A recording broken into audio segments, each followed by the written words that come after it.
Hi, ഇത് നല്ലൊരു അടിപൊളി കൂഴപ്പഴമാണ്. ഇതിപ്പം ഞാൻ എന്നാ കാണിക്കുന്നതെന്ന് പറയാം. ഇതിപ്പം ചെയ്യുന്നതേ, ഈ കൂഴച്ചക്ക എടുത്തു, ഇങ്ങനെ ഇതിന്റെ തൊണ്ട് പൊളിച്ച് കളഞ്ഞു.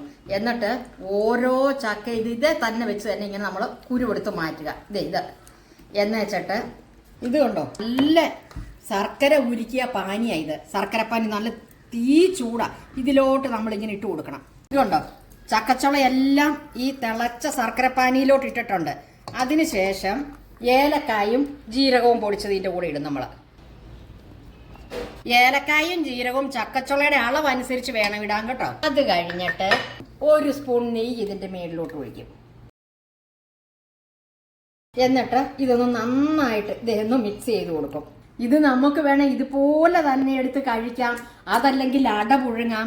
ആർക്കെങ്കിലും നമുക്ക് കൊടുക്കണമെന്നുണ്ടെങ്കിലും ഇത് പാക്ക് ചെയ്ത് കൊടുക്കാനും അടിപൊളി സാധനം. എല്ലാവരും ഒന്ന് പരീക്ഷിച്ച് നോക്കണം കേട്ടോ. എന്നിട്ട് വേണമെങ്കിൽ നമുക്ക് ഇന്ന് തൊട്ടോ അല്ലെങ്കിൽ 6 ആഴ്ച കഴിഞ്ഞിട്ടോ അല്ലെ 6 മാസമോ 6 വർഷമോ കഴിഞ്ഞെടുത്താലും ഈ സാധനം ഒരു കേടും കൂടാതെ പൂപ്പലും കൂടാതെ ഇതേപോലെ ഇരിക്കും.